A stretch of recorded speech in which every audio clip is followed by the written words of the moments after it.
Hey friends, Mikester here, your humble servant, with a weekly update from First United Methodist Church of Fort Worth. We're right here in the middle of December, but we need to continue to think about the year ahead. And in the beginning of January is the Women's Luncheon that will kick off the year, and now is the perfect time to make your reservation for that luncheon.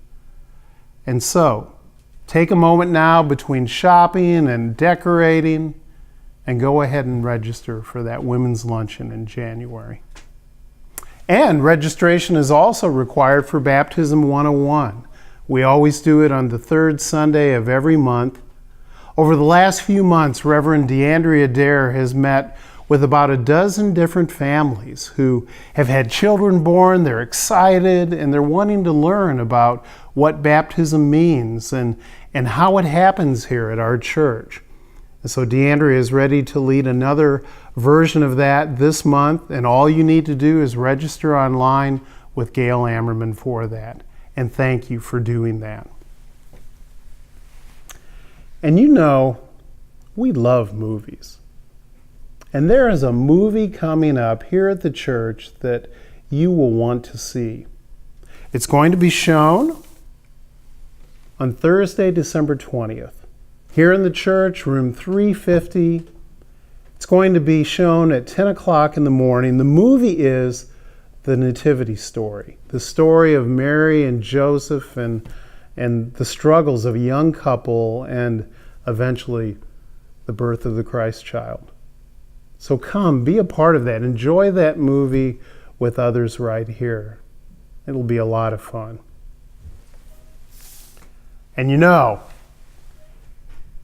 the fun is when you come on Christmas Eve and when you help volunteer, because you know that Christmas Eve is crazy. And it's crazy in the best sense of the word. You know, you can be looking for our complete Advent guide here at the church, and it has lots of different information about Advent, and it reminds us that we have six. Now that I misspeak very often, but that was no mistake. 6 different worship services on Christmas Eve, beginning at noon and culminating at midnight. And we really need and want to have lots of people here who would volunteer to welcome others, to say, this is a church that we not only want you to be a part of on Christmas Eve, but we'd like you to be a part of it all year long. So, you can register with Lisa Helm. She will organize all of us on Christmas Eve, and how much fun it is to meet other people and to celebrate that Christmas Eve experience together. And you know, another part of the Christmas experience, in addition to all of you who will volunteer, is our Christmas offering. Every year, we take an offering during the month of December on Christmas Eve, and that offering is always dedicated toward outreach, to making a difference for others. What you'll see when you see the list of beneficiaries of this offering is that it literally goes all over the world. It involves our Costa Rica mission trip and our Kenya mission trips and our ministries there. It's present in the state of Texas and a handful of different agencies that literally make a difference in all aspects of life. And it makes a difference right here in Fort Worth. It makes a difference with the Kids Hope program that our church is so actively a part of. It makes a difference with a program that many of you know about, and it's called Food for Kids, connected with Fort Worth ISD, those backpacks filled with food that go home with children. Our church has a big role in that. And it's also connected in the vital ministry of the Methodist Justice Ministry. So now, speaking of the Christmas offering and of the Methodist Justice Ministry, let's talk for a moment with the Reverend Brooks Harrington. Hey, Brooks. Hey, Mike. Good to see you today. It's a pleasure to see you. I know that your schedule is very busy, so we appreciate you taking a few moments. I appreciate the opportunity to talk to people about the ministry. And so tell us, how long have you been leading the Methodist Justice Ministry? I founded it on January 1, 2006, and so on January 1 of 2019, we'll have finished our 13th year. Wow. In that time, we've gotten over 1,800 protective orders and orders providing for women victims of family violence and abused and neglected children. Gosh. Not only do we file lawsuits to protect women and children from that situation and to get children into a home where the grandparents or the aunts or uncle or sometimes brothers and sisters if they're older or even friends will have legal custody of the children and be able to make parental decisions and be able to provide for them and protect them and almost always restrict the access of the parent to the child because of the parent's drug addiction, untreated mental illness, family violence in the home. That's when we've been doing 6-7 days a week for almost 13 years now. Gosh. And located in the foundation building here at the church. Our offices are provided free by the church on the south side of the first floor of the foundation building. We have 3 lawyers now and 2 legal assistants. A really good team of people. The best part of the job, honestly, and I've practiced law now for 42 years, is the group of people. There are people who are all really dedicated to this work. We have a lawyer who's, with her husband, has adopted 4 children out of foster care.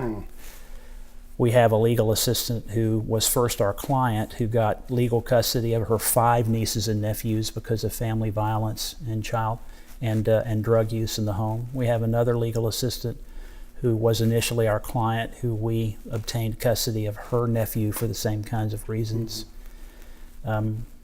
We don't make a lot of money over there, but we get a lot of satisfaction, and we feel like we're doing what God wants us to do, and we really are very close.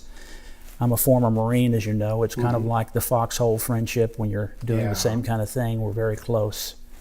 And we've been friends to a lot of abused women. We've been friends to the families who've taken in the neglected children and seen their courage. We provide financial support to people who take in sometimes as many as 9 children. I filed a lawsuit earlier this week about 9 children. Think of that, 9 children. And the grandmother took in, and she was already poor, and so we're helping her get into a larger apartment. Good. We're helping with clothes, we're helping with medical care in the interim, we're helping with transportation in the interim.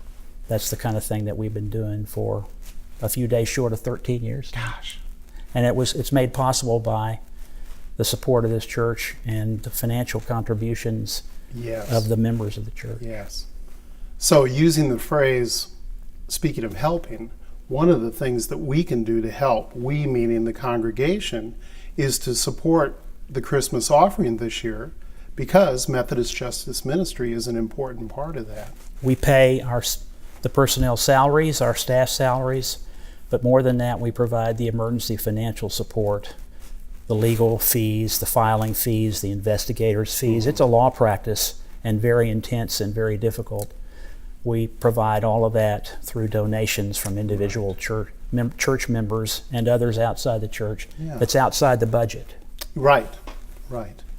And the need doesn't stop with the holidays. In fact, as you're looking to 2019 and even beyond that, I think there's a desire to expand the ministry as it exists. And what would it take for that to happen? Well, we've actually, the Carter Foundation and the Richardson Foundation have provided us with a grant.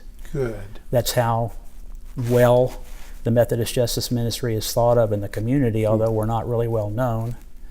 And we have a consultant, and they're going to help us to reorganize and expand, and particularly to increase our fundraising, because I'm the only person who's been doing that. Yeah. And I'm not bad in a courtroom, but I don't know what I'm doing when it comes to fundraising. And you know how hard it is for me to say I'm not good at anything. Well, this could be a significant moment. Could be a breakthrough for me, but we're going to try to expand it and increase the amount of people we can help because, Mike, we get 20 to 30 new requests for help every week. Gosh. And almost all of those people need and deserve our help. Right. But because these cases are so hard and they're so involved, and we only have 3 attorneys, we have to turn away the majority of those people, and it just kills us. And we're basically the only game in town. We're the only group of people that does this. The judges rely upon us, the family court relies upon us. And so we really need to expand to be able to help that much more people. I'm 70, and while I'm feeling good, Pardon me? I'm 70 years old, and while I'm feeling good and have no plans to desire, Father Time is undefeated. Yes. And we need to get this ministry in a position where it's going to You survive bet. me. You bet. So our support of that, Christmas this year, the beginning of 2019 and beyond, is really going to be critical. Not only would I thank and do we thank the members of this church for that support, but thousands of children who have been abused Yeah. in the worst kinds of ways, and I'm not going to describe it in any detail because I know everybody gets to see this film in the church. Sure. All of those children thank you as well, Yeah. and the women who've been abused, and the people who take these children in to provide and protect for them, protect them. Yeah. Well, Brooks, thanks be to God for you and for Methodist Justice Ministry. And friends, thanks be to God for each of you. Yeah, that's all for now. And this has been your Moment with Mike.